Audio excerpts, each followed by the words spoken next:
Salam semuanya. Amin saudara. Keadaanmu baik-baik aja. Itu karena Tuhan mengasihi. Amin ya. Di tengah-tengah keadaan yang luar biasa dunia ini, tapi kita ada sukacita, ada damai sejahtera. Kita bisa beribadah, kita patut bersyukur. Ya, pada minggu ini tema kita masih tetap sama di minggu ini, yaitu iman yang bertumbuh. Kenapa iman harus bertumbuh? Ya, kita harus tahu firman ini di warta. Kemarin Senin sudah dibahas. Jemaat Petra harus hafal firman ini, yang intinya adalah tanpa iman tidak mungkin berkenan kepada Tuhan. Jadi saudara, apapun yang akan kita kerjakan harus dengan iman. Untuk itu pada pagi ini kita akan belajar tentang iman. Siap? Siap saudara? Kau tidak akan berhasil tanpa membawa si iman ini saudara. Engkau tidak akan sampai ke destiny Tuhan tanpa membawa iman. Ya, percuma saja engkau mengenal Kristus, habis itu imanmu tidak bertumbuh. Engkau akan jatuh bangun di situ. Dan akhirnya adalah binasa. Kita tahu perjalanan bangsa Israel, semua berjalan menuju destiny-nya, yaitu tanah perjanjian. Semuanya dapat kasih karunia, dituntun oleh Musa jalan. Kita semuanya dapat kasih karunia Tuhan. Kita mau berjalan menuju destiny kita. Amin. Menuju ke janji Tuhan, menuju ke surga, menuju ke pemakaian Tuhan, menuju ke kelimpahan yang Tuhan janjikan, menuju kepada janji Tuhan yang ajaib. Semua sedang berjalan ke situ. Namun perhatikan saudara, kita tahu angkatan yang berjalan itu yang masuk ke negeri yang Kanaan, negeri janji Tuhan, masuk ke destiny hanya 2, Kaleb dan Joshua. Ini harus menjadi pelajaran buat kita. Kita harus belajar di situ. Kita harus tahu sebabnya. Kita harus menghindari kelemahan mereka. Kita harus belajar Joshua dan Kaleb itu kayak apa? Kok dia bisa lolos? Jadi saudara, ketika kita ini bukan pengembira. Di Petra ini bukan pengembira, saudara. Kalau engkau hanya pengembira, tidak akan tahan. Ya, kau salah masuk kamar. Di Petra ini punya tujuan. Tuhan memanggil saya, Tuhan memanggil saudara, gereja ini dibangunkan Tuhan. Itu ada tujuan. Bukan kita bukan kita menghabiskan waktu, bukan cari agenda kita sendiri-sendiri, bukan. Bangsa Israel berjalan keluar dari tanah Mesir, dia bukan agenda mereka. Kalau mereka punya agenda sendiri, mati di setengah jalan. Karena mereka akan bilang, aku mau makan daging, aku teringat semangka, aku teringat bawang prei, mati di tengah jalan. aku mau makan yang manis-manis, aku pengen ini, pengen itu. Selesai.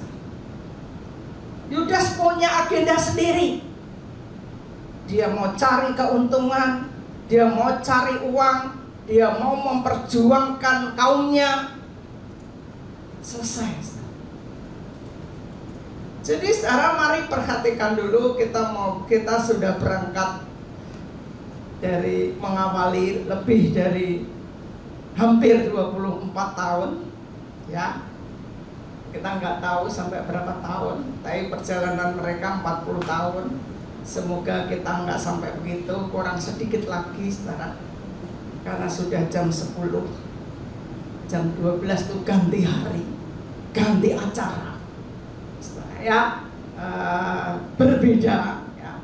Jadi perhatikan saja, ya, jangan sampai ada yang gagal. Jadi saudara, kalau firman Tuhan katakan tanpa iman kita tidak berkenan kepada Tuhan, maka itu sangat penting kita harus memonitor iman kita. Sampai di mana ini? Ya, kita harus belajar tentang iman. Kita harus tahu di situ. Jangan sampai saudara nggak punya iman, ya. Karena bila iman kecil, iman kita kecil, maka yang terjadi juga kecil. Padahal Tuhan sediakan hal besar. Kapasitas dia berikan kepada kita supaya kita juga punya kapasitas seperti dia. Firman-Nya katakan engkau bisa mengerjakan apapun yang aku kerjakan, bahkan lebih. Tapi kalau kita tidak punya iman, kita nggak bisa apa-apa. Kalau saudara sakit flu saja sudah bingung, saudara baru tidak punya uang saja bingung, bagaimana ada perkara dahsyat bisa kau kerjakan. Jadi di sini saudara, Tuhan inginkan iman itu benar-benar bertumbuh. Di Efesus dikatakan iman itu adalah perisai. Ya, tentang senjata saya tidak buka semuanya, sudah tahu ya. Perlengkapan senjata rohani, hendaklah engkau berperisai iman. Artinya perisai iman itu tempat kita mempertahankan dari serangan musuh. Kalau perisaimu kecil, habislah engkau kena panah api si jahat. Jadi perisai kita harus besar, semakin besar sehingga menutupi seluruh tubuh ini, sehingga amanlah kita. Ya, saudara mengerti?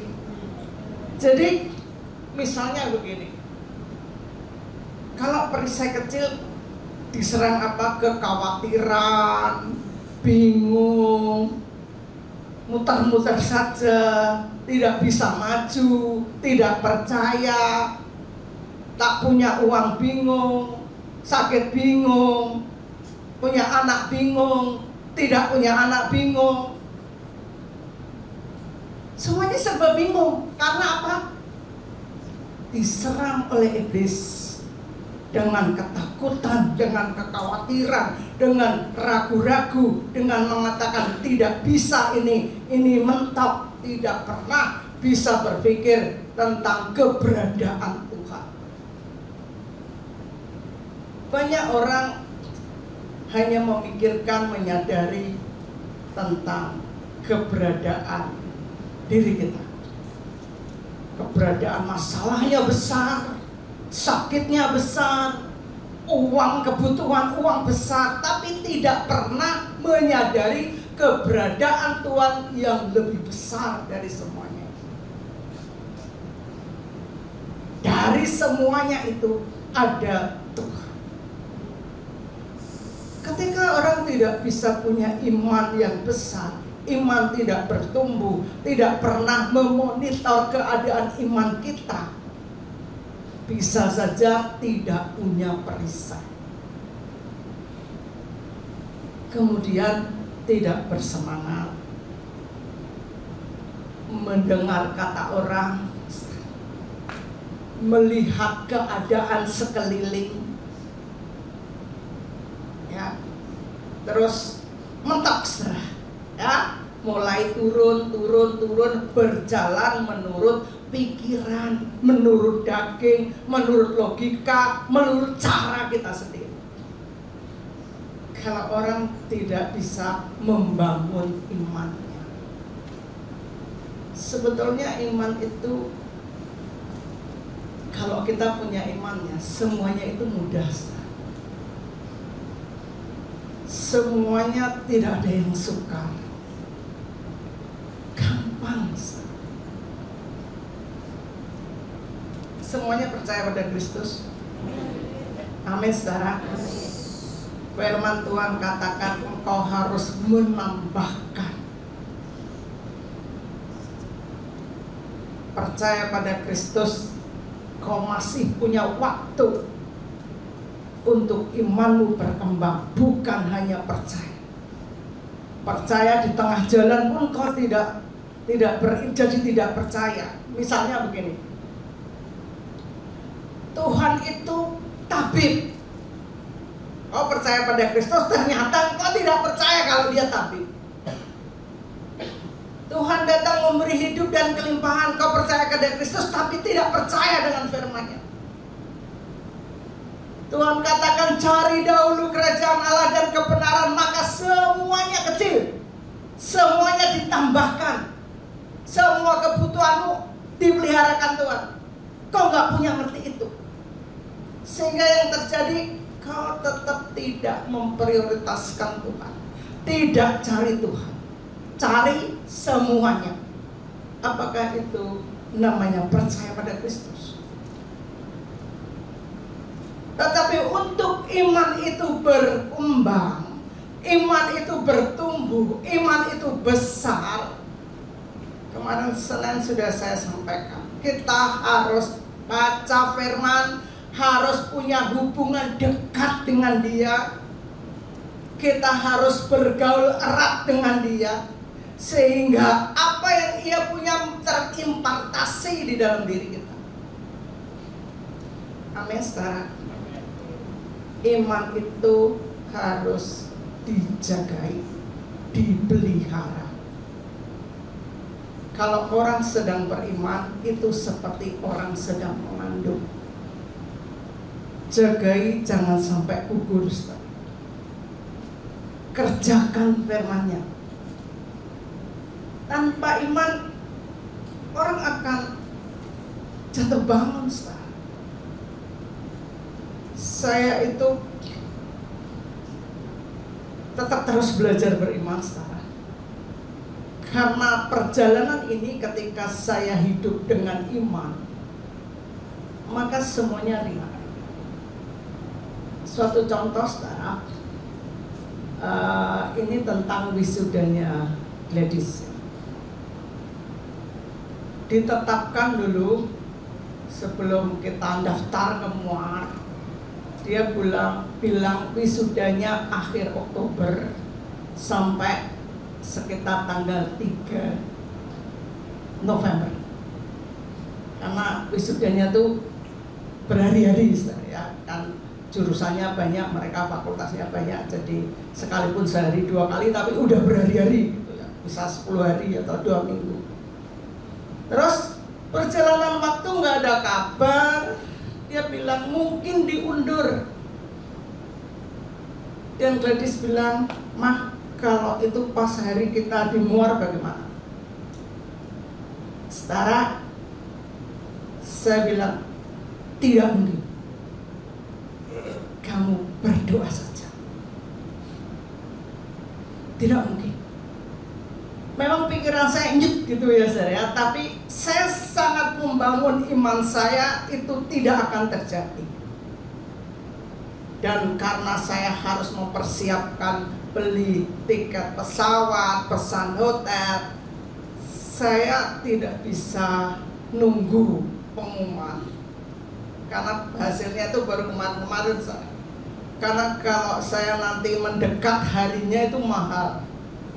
Saya hanya mau melangkah beriman, saya selesaikan semuanya. Saya selesaikan beli tiket, pulang PP, mau ke hotel apa-apa, sudah saya selesaikan. Nah, berhari-hari kemudian kemarin dia katakan, "Mah, wisudanya tanggal 17 November. Itu pas kami sudah pulang. Karena kami merencanakan pulang hari Kamis. 17 November itu hari Jumat." Saudara, saya tahu ini karena iman. Bisa saja wisudanya itu berhari-hari, bisa saya saja kalau nggak beriman ditaruh di tengah, di Senin, di Selasa, atau di Sabtu yang depan. Itu semuanya saya penuh dan masih di sana. Jadi saya bayangkan kalau saya ketika mendengar itu, saya melupakan benar masalah itu. Saya tidak ingat, saya tidak bicarakan, saya hanya tahu pasti Tuhan tolong. Semuanya manusia boleh merencanakan, tapi tetap semuanya pengendali adalah Tuhan. Amin, saudara. Kita semuanya harus tahu Tuhan itu pengendali apapun. Jadi kalau kita tahu Tuhan pengendali, makanya untuk hal yang baik jangan engkau menyerah. Tapi saatnya iman itu dimunculkan. Amin, saudara. Masa engkau lebih percaya dengan sistem? Engkau lebih percaya dengan aturan orang? Engkau lebih percaya dengan keadaan? Semuanya tunduk di dalam nama Tuhan. Semuanya tunduk. Kita harus membawa iman kita. Tuhan ingin kita ini jadi berkat. Mau jadi berkat yang bagaimana? Kalau kita tidak bisa mengalahkan sistem, kita tidak bisa mengalahkan musim, kita tidak bisa mengalahkan keadaan. Kita lihat alam pun tunduk kepada Tuhan. Tuhan katakan engkau badai berhenti. Tuhan katakan engkau bisa melakukan seperti yang aku lakukan. Amin. Ini bukan kata-kata saya loh, saudara. Saya tahu saudara ngerti semua. Kalau engkau beriman kepada Kristus, percaya pada Kristus, percayalah engkau pada firman-Nya. Itu perkataannya. Jadi di sini, mari saudara, apa yang ada di dalam diri kita sadari sesungguhnya engkau itu beriman atau tidak. Jangan ngaku-ngaku,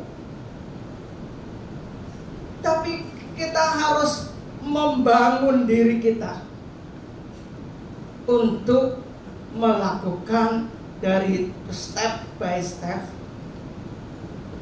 mengerjakan ini. Siap, saudara? Siap? Percaya itu harus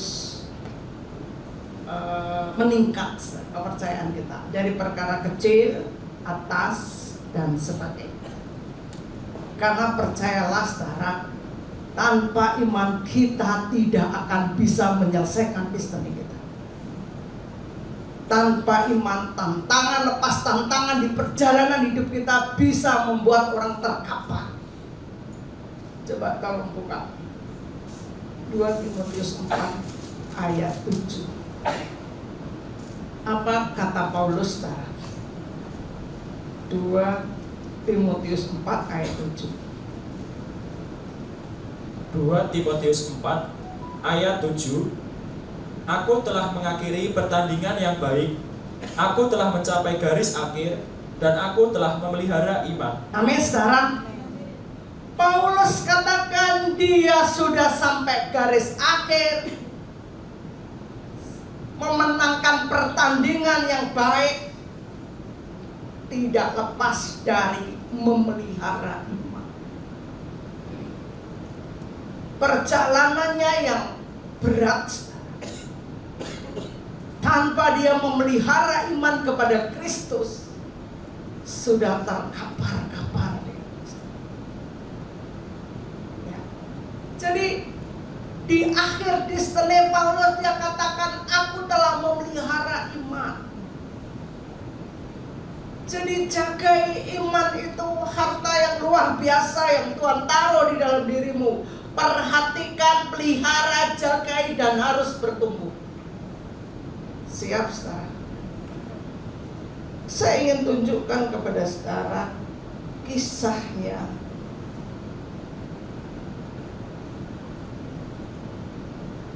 Coba kita lihat di dalam kitab Bilangan. Siapa yang bisa menjagainya? Perjalanan yang berat ini.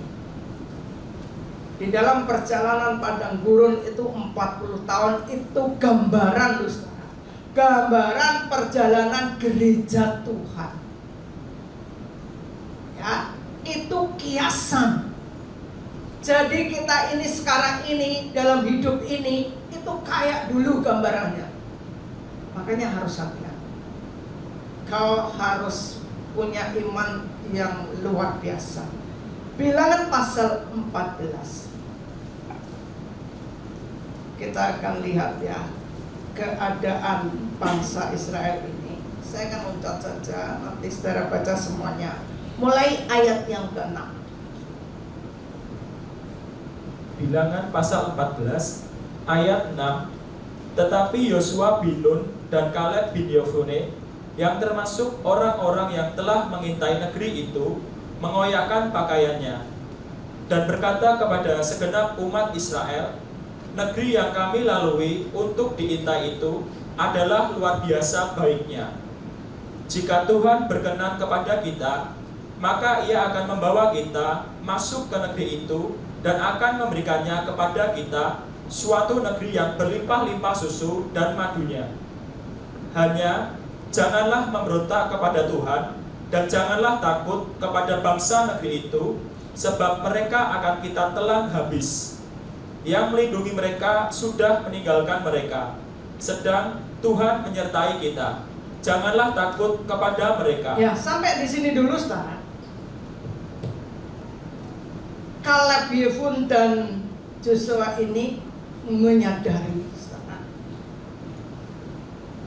negeri itu baik. Sebetulnya 10 pengintai juga melihat yang sama. Kenapa dia jadi busuk perkataannya? Karena tidak beriman. Karena takut. Ya, nanti di sana dihadang musuh yang besar. Jadi sama-sama menikmati, sama-sama melihat mujizat Tuhan, sama-sama melihat karya Tuhan, tapi ada dua golongan ini yang beriman, yang lolos. Tapi sayangnya sebagian besar tidak beriman. Mereka memandang masalah lebih besar. Raksasa-raksasanya besar. Mereka tidak bisa melihat Tuhan itu sanggup menolong. Mereka tidak bisa mengerti bahwa Tuhan akan berhasil membawa kita menduduki janji itu. Mereka tidak pernah berpikir, tidak menyadari keberadaan Tuhan yang real, tapi dia melihat masalahnya. Jadi saudara, mari kita lihat apa yang kau lihat sekarang ini. Masalahmu, penyakitmu, duitmu, atau kau bisa melihat Tuhanmu yang dahsyat itu. Apa yang kau sedang lihat saat ini? Apa yang sedang kau percayai saat ini? Masalahmu, perkaramu, kenyataanmu, sekelilingmu, atau Tuhan kita yang sedang membawa kita yang sangat bertentangan dengan keadaan kita saat ini. Keadaan kita tidak mampu, tapi Tuhan punya ke depan yang luar biasa. Nah, dikatakan di sini ini iman Joshua dan Kaleb, saudara. Dia katakan negeri itu sangat baik. Jika Tuhan berkenan kepada kita, maka Ia akan membawa kita masuk ke negeri itu dan akan memberikannya kepada kita. Suatu negeri yang berlimpah-limpah susu dan madunya. Dia sudah lihat itu. Mari perhatikan ini imannya. Hanya jangan memberontak kepada Dia. Nah, jangan melawan, jangan mengingkari, jangan tidak percaya. Namanya tidak percaya itu memberontak, saudara. Ya, sebab mereka dan jangan takut kepada bangsa negeri itu. Jangan takut dengan apa kenyataan yang kau pandang saat ini. Ya, perisai kita harus besar, sebab mereka akan kita telan habis. 10 pengintai melihat itu raksasa-raksasa. 2 ini memandang akan kita telan habis. Ini sangat kontradiksi. Itulah iman. Kenyataannya yang ia lihat memang bangsanya gede-gede, kekuatannya besar, temboknya saja tinggi. Itu kenyataannya. Salahnya saudara, orang kalau tidak beriman itu hiperbol, dibesar-besarkan, sehingga firman Tuhan katakan dia memberitakan berita busuk. Dia mengatakan orangnya itu raksasa-raksasa. Kita harus tahu bahwa kita juga lebih dari raksasa. Amin, saudara. Jika di depanmu ada raksasa, Tuhan sanggup membawa kita lebih dari raksasa. Amin. Di depan ada Goliat, sekalipun Daud kecil. Apa sih modalnya dia? Apa modalnya Daud sekarang bisa mengalahkan Goliat? Imannya kepada Tuhan. Jadi mari saudara perhatikan baik-baik nih ya. Iman itu berlawanan dengan rumus pada umumnya. Iman itu ternyata bukan, karena ini bukan logika saya. Sedangkan banyak orang umumnya arus banyak itu kontradiksi dengan itu. Selama kita berpikir pada umumnya, ngikuti yang banyak, engkau tidak akan bisa beriman. Ya. Karena ini realnya, kenyataannya mereka melihat bangsa itu gede-gede, temboknya besar. Dia nggak melihat itu negeri yang benar-benar bertahun-tahun kita tunggu, susu dan madu ada di sana. Sebentar lagi tinggal melangkah selangkah lagi, Tuhan pasti akan selesaikan. Dia nggak bisa melihat seperti itu. Tetapi kalau kita ini bisa menjaga iman kita ini kita pelihara, kita berjalan ke sana, berkembang, saudara, akan berhasil. Kalau engkau menyejajarkan diri dengan umum, saudara tahu semua tentara Israel zamannya Daud di situ enggak ada yang tampil ketika Goliat keluar. Seluruh bangsa Israel, seluruh tentara-tentara yang sudah terlatih diam. Satu pun gak ada yang muncul. Hanya Daud yang angkat tangan, akan kuhadapi dia. Saudara, mari, nyatanya bisa. Kita sudah belajar di situ, Ustaz. Jangan imanmu kejut karena melihat umumnya, melihat keadaan, melihat sekelilingmu, melihat engkau tidak ada pengikut, melihat engkau sedikit. Tetapi dengan demikian itu menjadi terobosan titik awal Daud untuk mencapai janji Tuhan, yaitu jadi raja. Sejak itu dia mulai terus berlatih perang. Dia ada di istana, dia perang sana perang sini, perjalanan menuju penggenapan destinenya jadi raja. Jadi saudara, mari perhatikan, engkau harus tampil, engkau harus berbeda. Amin saudara. Engkau tidak sama dengan umum.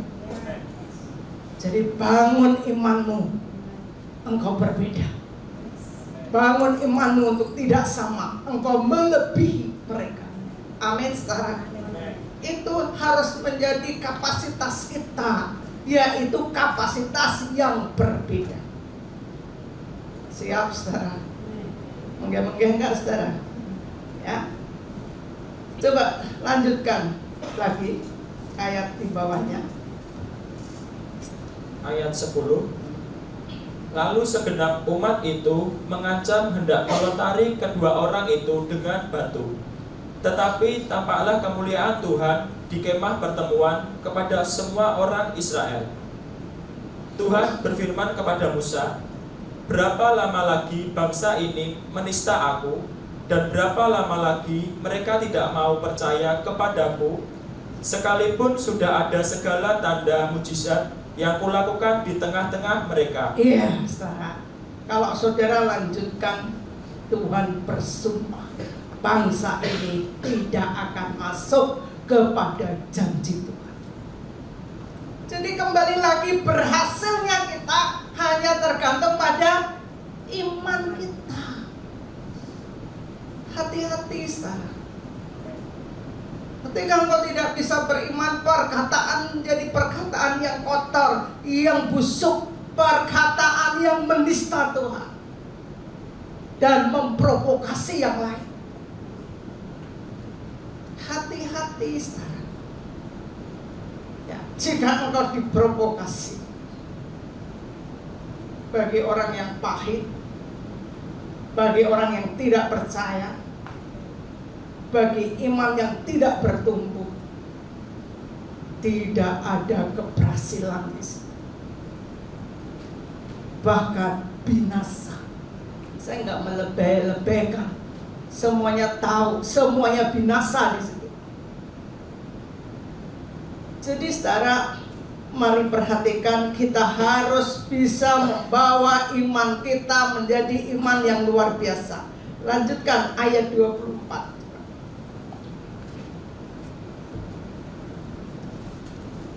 Ayat 24. Tetapi hambaku Kaleb, karena lain jiwa yang ada padanya, dan ia mengikut aku dengan sepenuhnya, akan kubawa masuk ke negeri yang telah dimasukinya itu, dan keturunannya akan memilikinya. Amin saudara. Amin. Jadi imanmu harus lain, jiwamu harus lain. Imanmu akan membentuk engkau menjadi orang yang berbeda. Ya. Segenap hati percaya tanpa agenda yang lain. Dan dia katakan dia akan masuk, dia akan berhasil, berkatnya bahkan sampai kepada keturunannya. Engkau mengasihi keturunanmu, saatnya engkau membangun iman. Tuhan menjamin anak cucumu ketika engkau bisa mempertahankan imanmu. bisa membangun di situ. Jadi memang berkat itu bisa keturunan 34, karena kutuk juga sampai keturunan 34. Itu baru pas ya. Itu baru adil ya. Tuhan itu adil. Ya. Jadi kembali lagi, kita harus bisa menjagai iman kita. Paulus katakan, aku telah memelihara iman. Nah, kalau kemarin saya sampaikan iman itu timbul dari pendengaran, dari percaya, dari firman, saudara. Iman itu, tapi bagaimana cara memeliharanya? Jadi kalau kita ini, sebentar saya, kalau kita ini memelihara iman, itu jagai dari pengaruh yang lain. Karena sering saya sampaikan, itu bagaikan mengandung. Jadi jagai makanan yang kita masuk, yang kita telan, yang kita makan, jangan sampai menggugurkan. Artinya firman yang kau dengar, jangan sampai menggoyahkan imanmu. Jangan sampai membuat engkau kelepek-kelepek, ragu, tidak percaya, dan mengundurkan diri. Maka perhatikan baik-baik. Ya. Firman-Nya adalah jangan kata orang ditambah-tambahi dengan bumbu, saudara. Pakai kata firman sedikit terus diolah yang kemudian membuat itu racun buat imanmu, menjadi toksik. Itu jangan sampai terjadi. Jadi perhatikan firman yang kau dengar. Jangan sampai itu merusak iman percayamu untuk engkau maju. Yang kedua adalah jangan engkau salah bergaul. Firman Tuhan katakan pergaulan buruk merusak kebiasaan yang baik. Saya dengar di IG, ini saya copy paste aja. Kalau engkau bergaul dengan 3 orang jahat, siapa yang sudah pernah dengar itu ya? Kemudian engkau akan menjadi orang jahat yang keempat. Jadi pengaruh pergaulan itu kuat sekali. Kalau engkau bergaul dengan pemberontak, 3 orang pemberontak, kau akan menjadi orang keempat pemberontak. Kalau engkau bergaul dengan orang yang tidak cinta Tuhan, hati-hati, itu akan tertular. Kalau engkau bergaul yang tidak memprioritaskan Tuhan, tidak suka ibadah, itu bisa mengimpartasikan dalam diri. Itu semuanya bisa menggugurkan iman. Itu semua bisa menjatuhkanmu. Jadi perhatikan sajalah pergaulan. Mereka yang jatuh itu harus menjadi tanda tanya. Bergaul pada siapakah mereka? Makan apakah mereka? Ya, hati-hati sekarang. Ini fakta. Kalau engkau pengen maju, bergaul pada orang yang beriman, bergaul pada orang yang takut akan Tuhan, bergaul pada orang yang menghormati Tuhan. Itu fakta. Sedangkan firman Tuhan mengatakan hati-hati, pergaulan buruk merusak kebiasaan baik. Ya. Jadi kembali lagi, apa yang kau makan, kau sedang bergaul dengan siapa? Tentukan sekarang kalau engkau mau berhasil. Firman Tuhan katakan ini sudah zaman sulit. Ya, akhir zaman itu zaman sulit. Kita harus benar-benar bisa mengerti, karena Tuhan katakan jauhilah itu. Ya, saya akan tunjukkan di dalam kitab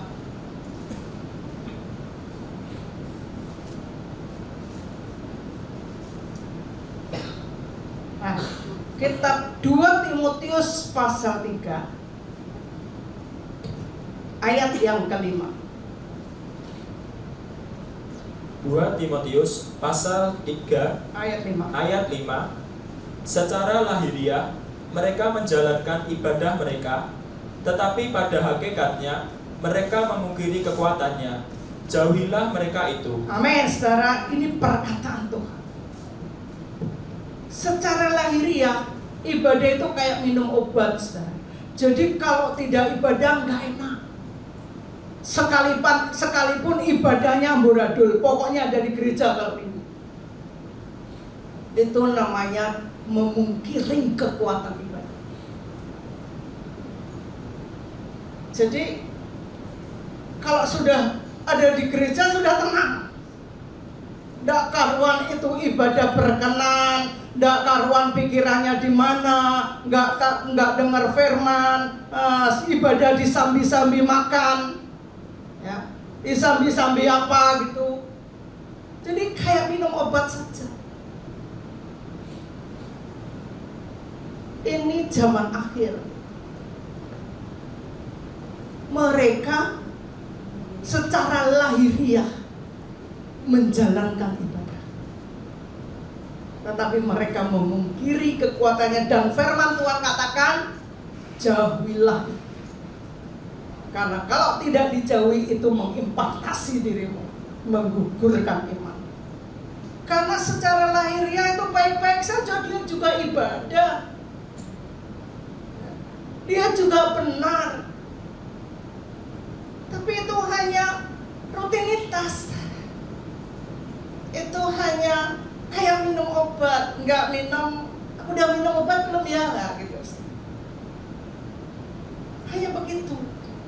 Mereka memungkiri kekuatan ibadah yang luar biasa. Ibadah yang Tuhan hadir, ibadah yang memiliki keadilan dan kebenaran yang bergulung-gulung. Mereka memungkiri itu. Firman Tuhan saja katakan jauhkan keramaian gembusmu.